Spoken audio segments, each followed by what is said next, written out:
అందరికీ అందరికీ బోనాలు శుభాకాంక్షలు. ఈరోజు బోనాల సందర్భంగా చికెన్ బిర్యానీ చేద్దాం అనుకుంటున్నా. ఎలా చేయాలో చూద్దాం రండి.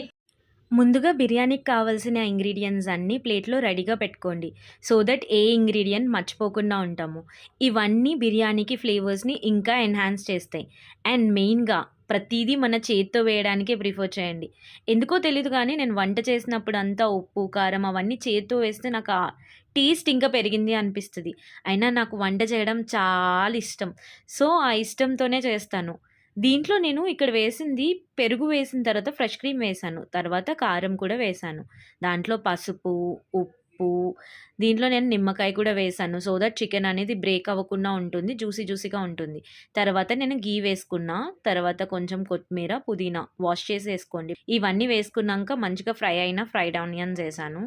దాంట్లోనే పచ్చిమిర్చి కూడా వేసి దీన్నంతా మంచిగా మిక్స్ చేసేసాను. ఇప్పుడు దీంట్లో మనం ముందుగా వేయించుకున్న నూనె ఉంటుంది కదా, ఉల్లిపాయలు వేయించుకున్న నూనె.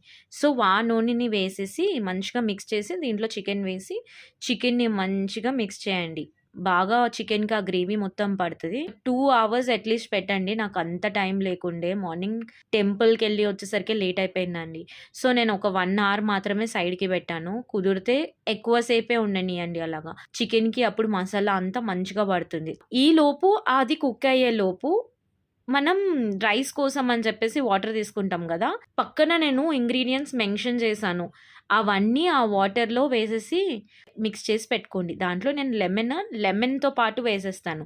రైస్ అనేది బ్రేక్ అవ్వకుండా ఉంటుంది అని చెప్పేసి నేను అలా యూస్ చేస్తాను. తర్వాత దీంట్లో ముందుగా బాస్మతి రైస్ని నానబెట్టుకోండి. బాస్మతి రైస్ ఎక్కువగా కడక్కండి.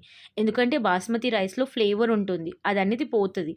సో ఎక్కువ వాష్ చేయకుండా 1 time వాష్ చేసేసి 20 minutes నానబెట్టండి. అండ్ రిమైనింగ్ పార్ట్ 2లో చూడండి.